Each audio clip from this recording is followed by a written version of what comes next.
안에 제가 노태우 대통령 시절에 딱 2년 10일 동안을 경제수석을 갖다가 했습니다.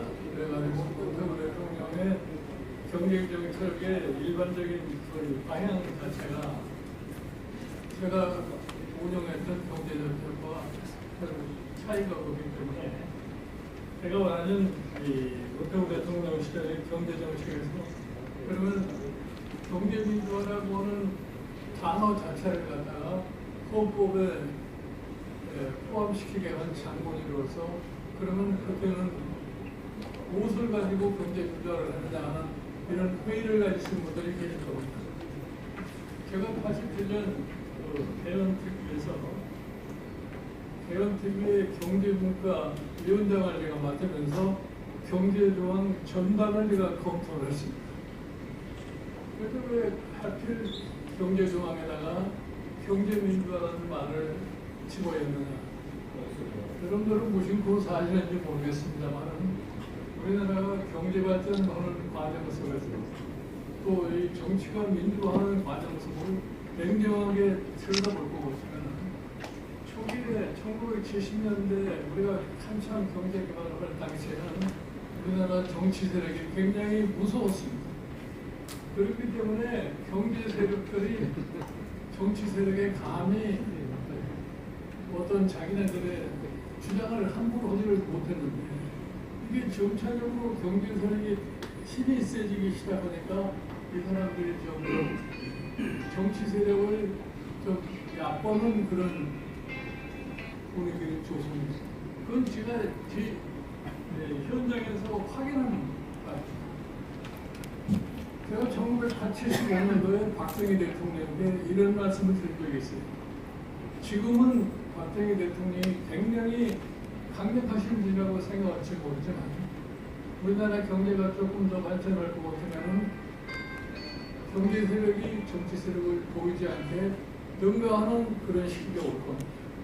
그런 시기를 대비를 해서 사회의 안정을 할 수 있는 그런 방향으로 경제 정책을 좀 전환하시는 게 좋겠습니다 하는 그런 말씀을 드렸었는데 뭐 그때 작업을 하다가 결국 가서 시주부지하고 말아서 그렇다는데 제가 1981년 입법회의 당시입니다. 우리나라의 지금 현재 노동법 관계를 갖다가 당시에 근본적으로 개편을 하려고 하는 그런 시기였어요. 최근에도 우리나라 노동의 가장 큰 문제가 된 게 뭐냐면 노동조합 문제입니다. 그 당시에 노동조합 문제를 다룰 적에 저는 이런 주장을 했어요. 기업 내부에는 노동조합의 지부나 노동조합 자체가 존재해서는 안 되고 기업 내부에서는 파업을 하면 안 된다는 이런 방향으로 이 노동조합법을 만들려고 그랬는데 그 당시에 정경련은 어떠한 주장을 했냐면 지금 있는 거의 바로 그겁니다. 기업 단위의 노동조합을 만들어 달라. 그러면 기업주가 노동조합을 마음대로 장악할 수 있으니까 그렇게 해달라 이럽니다. 그래서 당시 입법에서 입법하는 과정에서 정경련 쪽과 저와 굉장히 옥신각신했어요. 그런데 결국 가서 중재를 한다는 총리실이 한 3개월 가지고 끌더니 결국 가서 정경련 편을 들어가지고서 오늘날의 노동조합법 기업노조 형태의 노동조합이 생긴 겁니다. 그러니까 기업노조의 형태의 노동조합이 되니까 이 노동조합의 가장 핵심적인 사항이 임금에 대한 소위 협상을 하는 건데 그 임금 협상권이 완전히 기업노조로 넘어가요.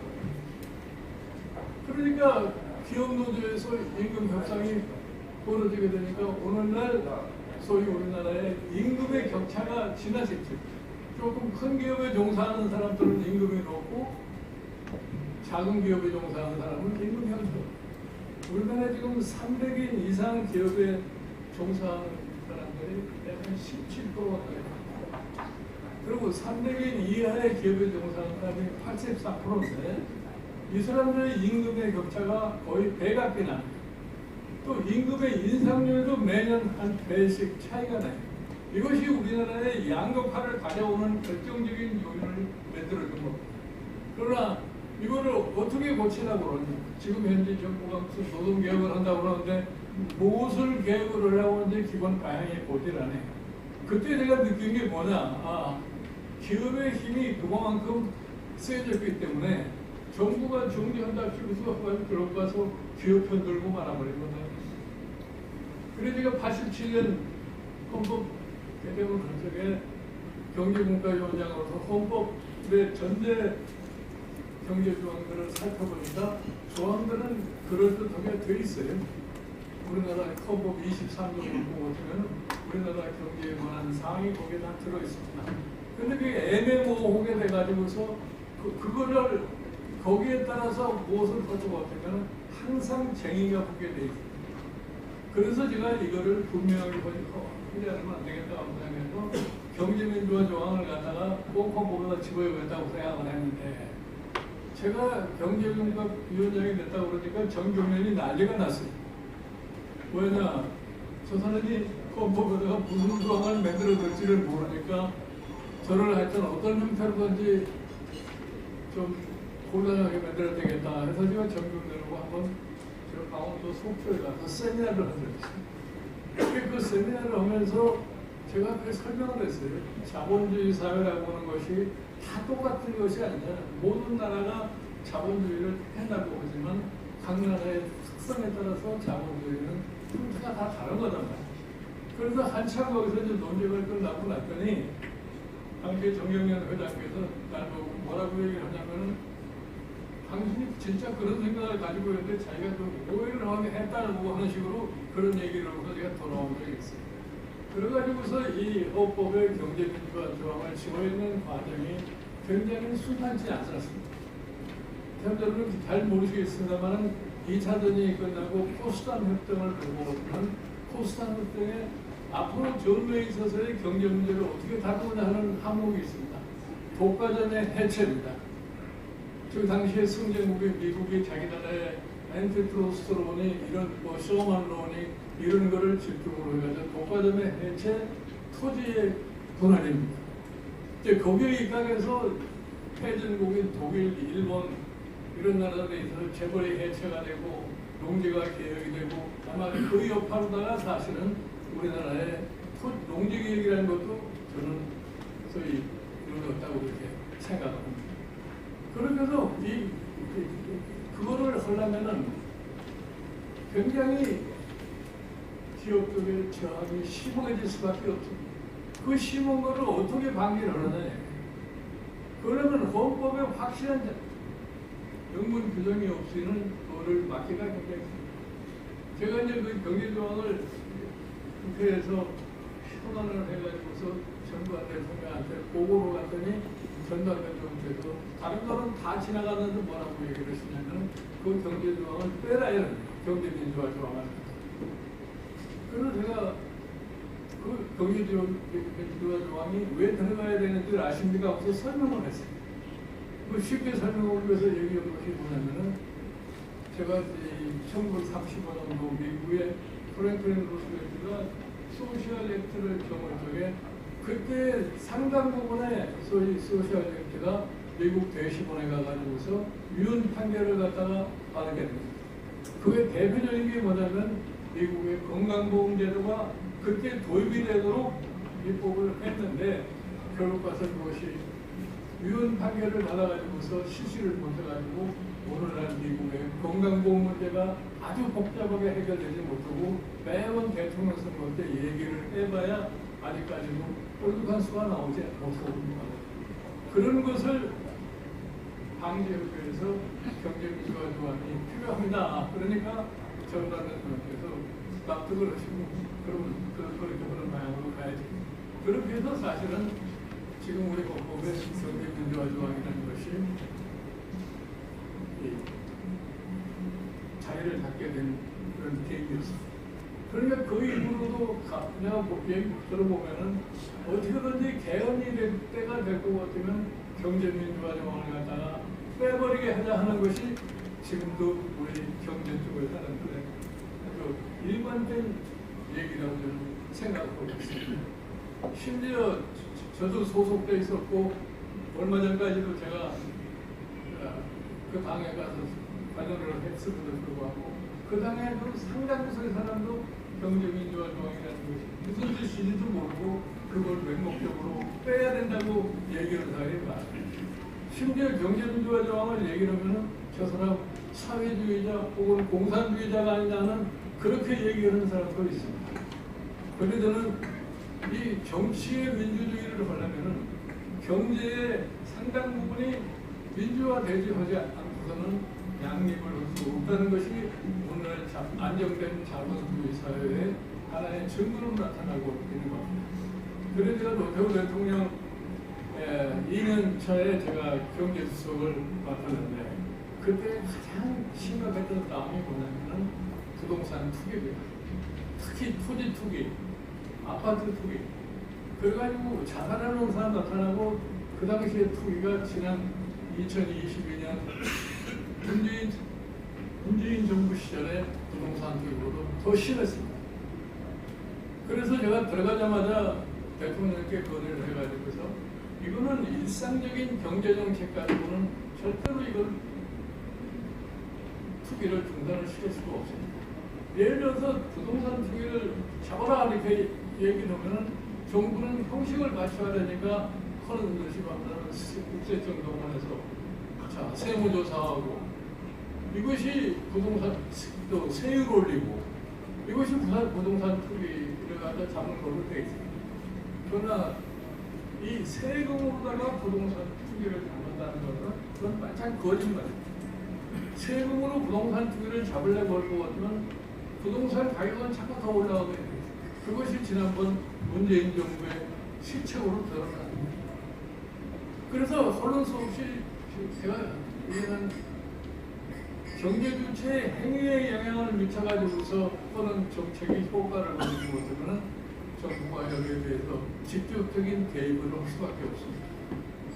그래서 우리가 직접적인 개입을 보기 전에 대통령께서 기업들에게 일단 구두로다가 부동산 투기와 관련한 기업들의 협력을 좀 요구를 하셨다 해가지고 근원이 어디에 있었냐면은 우리나라의 대재벌들의 땅에 대한 애착에서 우리나라의 부동산 투기라는 것이 크게 시작이 된 겁니다. 예를 들어서 우리가 1986년, 87년, 88년 이까지 국제수지 흑자로 인해서 약 330억 불의 소위 흑자를 봤었고 그 중에서 한 130억 불 가까이가 대기업들의 토지 구매에 사용이 됐던 겁니다.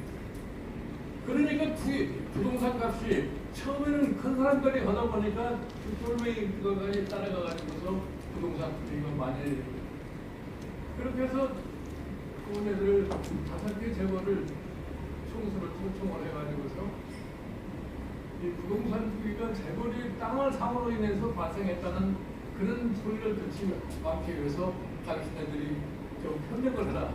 그러기 위해서는 당신네들이 사들인 부동산을 좀 매각을 하고 더 이상 부동산을 사지 않는 방향으로 합시다 해서 저녁을 먹으면서 합의를 했어요.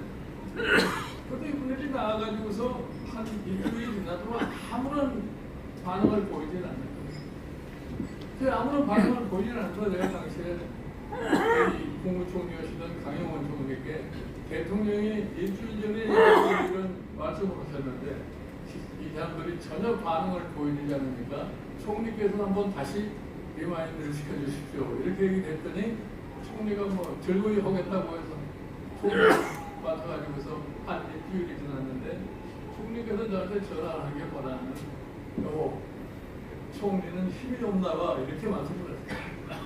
그래서 왜 그러십니까 하고 물어봤더니 자기가 부르니까 오지라는 핑계를 대고서 그래서 내가 보기에 벌써 우리나라의 형편이 이 사람들 재계의 저희 오만함이 극에 달아가지고 더 이상 이런 식으로는 우리가 경제정책이고 사회정책이고 할 수 있는 방법이 없겠구나. 그래서 제가 직접 나설 수밖에 없어서 제가 직접 나섰거든요.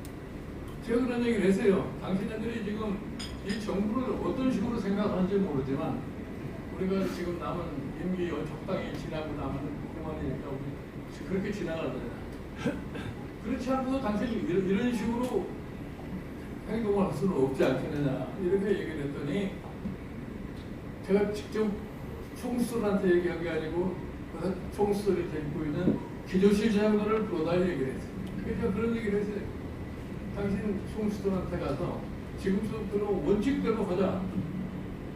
당신들은 당신대로 원칙대로 오고 정부는 정부가 가진 원칙에 따라서 할 수밖에 없다. 그러더니 이제 그 다음에 당장에 연락이 오기를 뭐냐면 그럼 우리가 어떻게 해야 되느냐. 그래서 사실은 그때 소위 말하는 재벌부동산 자진매각이라고 하는 방식을 통해 가지고서 기업의 10대 재벌이 한 1,800만 평 되는 토지를 내놓겠다고 해서 이제 내놨더니 30대 재벌에 속하는 사람들이 왜 우리는 내버려 두고서 그 사람들만 데리고 그러냐. 당신들도 협조하려면 좋다 해가지고서 그 사람들이 합해가지고서 그 5,300만 평의 토지가 매각이 됩니다. 그 과정에서 솔직하게 얘기해서 예외라는 것을 일체 인정을 하지 않았어요. 여러 가지 압력을 보았습니다만은 예외를 인정하지 않았고 저는 거기에서 자신이 있었다고 이 사람들이 자유주의 시장 경제 원칙에 반하는 짓을 했으니까 헌법 재판소에 가지 않겠느냐 했는데 결국은 그 사람들도 못 가는 거예요. 그건 이유가 어디냐? 경제민주화 조항을 적용을 할 것 같으면 헌법 재판소도 다른 방법이 없어요. 그러니까 제가 그 다음에 그게 1990년대에 있었던 일인데 91년에 이게 진짜 굉장히 우리 경제에 중요한 시사를 하고 있는 건데 제가 재벌들 보고 주력업종제를 하라고 했어요. 문어발식으로다가 이렇게 막 벌려나가지 말고 당신들이 가장 잘할 수 있는 세 가지만 주력으로 업종하고 종목 투자는 절대로 안 된다는 그런 식으로 한번 제시를 해가지고서 그거를 이행하다 보니까 거기에 대한 저항이 적지 않으냐.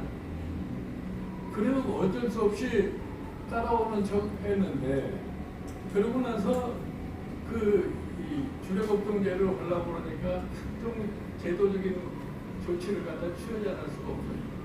그래서 이제 주력업종 세 가지 그 이외의 거에 대해서는 금융 제재를 갖다 가하는 그러한 조치를 취했는데 결국은 굉장히 못마땅하겠죠.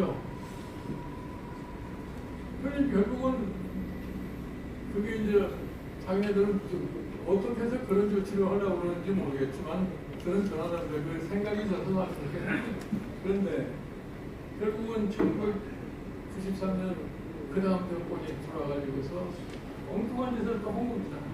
자, 당시에 사실은 이 93년에 김영삼 정권이 탄생을 했는데 우리 김영삼 대통령이라는 분은 평소에 사고가 이런 사고를 가지고 내가 박정희 대통령이 경제에 성공하는 사람인데 박정희가 잘나서 경제가 잘 됩니다.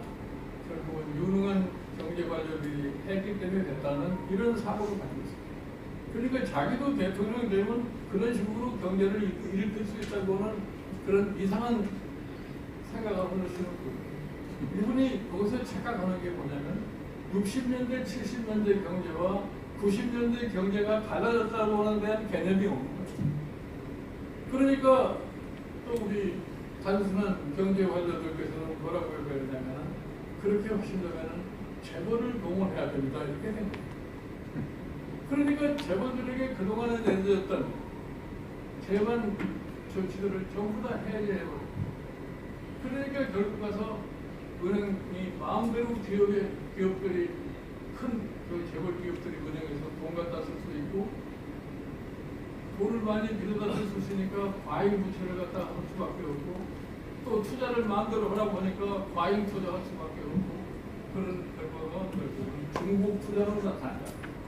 이것이 바로 우리나라가 IMF를 격지하지 않으면 안 되는 세 가지의 주요한 원인을 제공했던 거예요. 그러니까 1997년은 IMF 총재인 깡두시가 와서 한 얘기가 있어요. 당신네들이 7년 전에 했던 거를 제대로 수행을 했으면은 오늘날과 같은 일이 안 생겼을 텐데 그때 그거를 놓쳐버렸기 때문에 결국은 IMF 같은 사태가 도달했다는 아주 그때 유명한 얘기가 있어요. 자동차의 중국 투자를 왜 이렇게 했느냐 하면서 흔히들 얘기를 해서 오나가 자동차에 취미가 있었기 때문에 자동차 투자를 했다 이렇게 하니까 깡그시 얘기는 그런 얘기예요. 자동차에 취미가 있으면 자동차 박물관을 만들고 해야지 왜 자동차 회사를 만들어? 그렇게 해서 국가의 재원이 얼마만큼 손실이 되느냐 하는 것에 대한 그런 생각이 없어요. 그래서 사실은 이 경제민주화라고 하는 것이 어떻게 보기에는 그게 무슨 의미가 있느냐 하고 이상한 말씀 하시는 분들이 많은데 실질적으로 포용적 성장을 하려고 생각하면 경제를 제대로 민주화를 하지 않으면 포용적 성장이라는 건 절대로 안 됩니다. 지금 예를 들어서 우리나라에 양극화가 심화되니까 양극화가 심화된 결과가 뭐가 나타납니다. 출산율은 최하로 떨어져 버립니다. 우리나라 자살률은 세계 평균의 배나 되니 일반 국민이 선진국이 됐음에도 불구하고 행복감을 느끼는 그 느낌이 OECD 국가 중에서 최하위에 있는 것이 미국 대한민국. 저는 개인적으로 이런 생각을 해요. 이 포용적인 성장을 갖다가 제대로 이끌어나가지 못할 것 같으면 저는 대한민국 미래가 잘 보이지 않는다고 생각합니다. 그래서 경제민주화라고 하는 것이 한번 노태우 대통령 시절에 실질적으로 시도를 해봤어요. 시도를 해봤는데 결국 가서 그 다음에 그거를 제대로 이해하지 못하기 때문에 결국 우리 사회가 전반적인 갈등 구조 속에 빠질 수밖에 없습니다.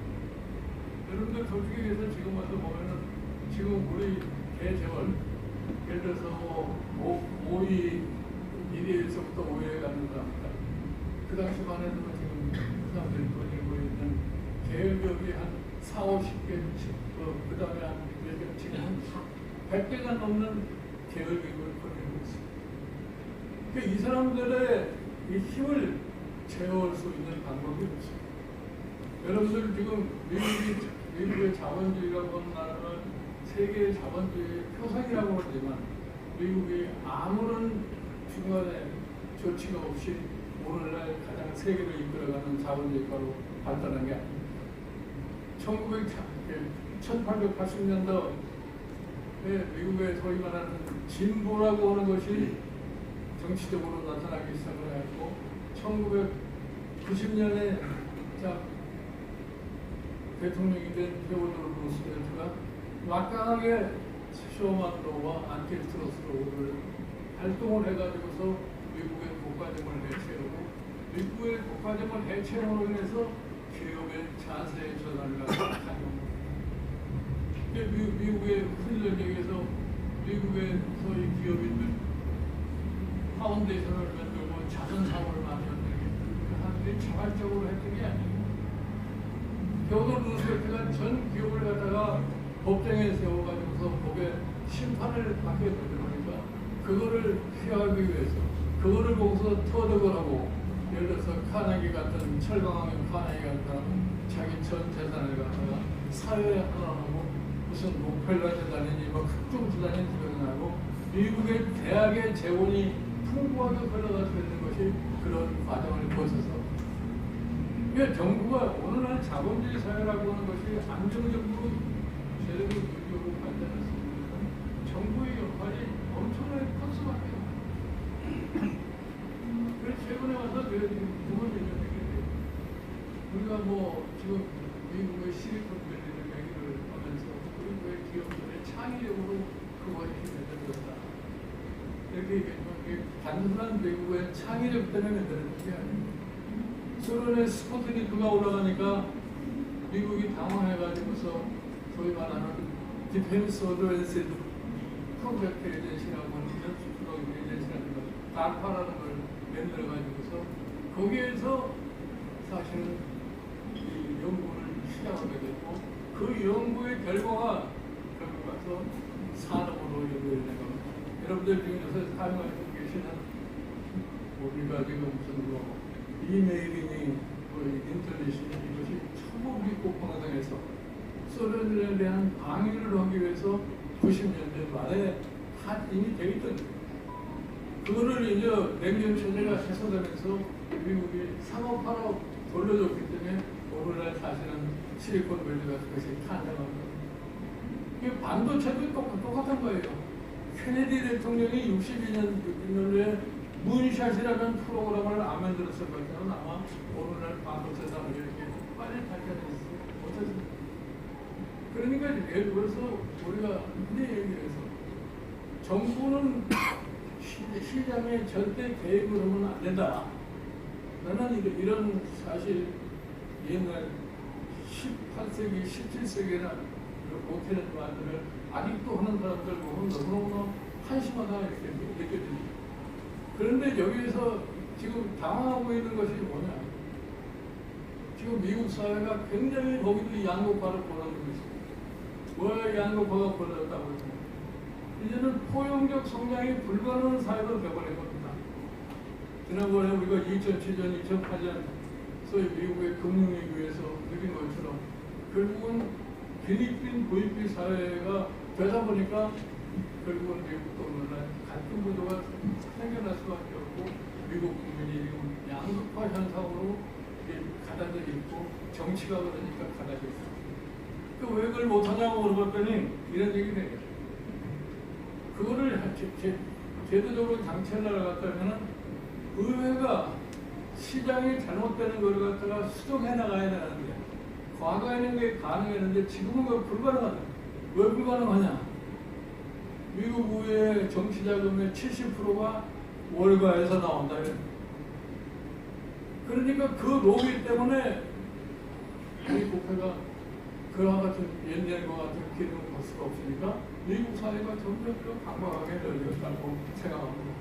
그래서 사실은 우리 노태우 대통령께서 대한민국의 민주화하는 그 과도기를 슬기롭게 넘기신 분이에요.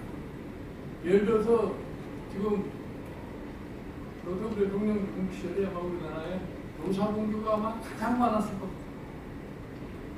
노사공주가 가장 많았는데 그 노사공주를 갖다가 공권력으로 다스리는데 절대로 동의를 안 해주겠어요. 민주화를 일단 한비로 보면은 그쪽도 역시論理적으로 변해야 되지 않느냐. 그러면 그 당시에 이 노태우 대통령 정부에서 노사관계가 그렇게 심각했음에도 불구하고 우리가 성장률에 큰 손실을 본 적이 없어요. 그리고 그 과정에서 사실은 근로자의 임금이 가장 많이 올랐던 시대가 노태우 대통령 5년 동안 뭐 통계상으로 보시면 아마 금방 확인할 수가 있습니다. 그때 그래서 우리나라의 중산층이라고 하는 것이 제대로 형성되기 시작했고 중산층이라고 본인이 느끼기에는 75%, 80%가 가는 그런 시대였습니다. 그래서 사실은 이 경제민주화라고 하는 것이 말을 할 필요가 없어요.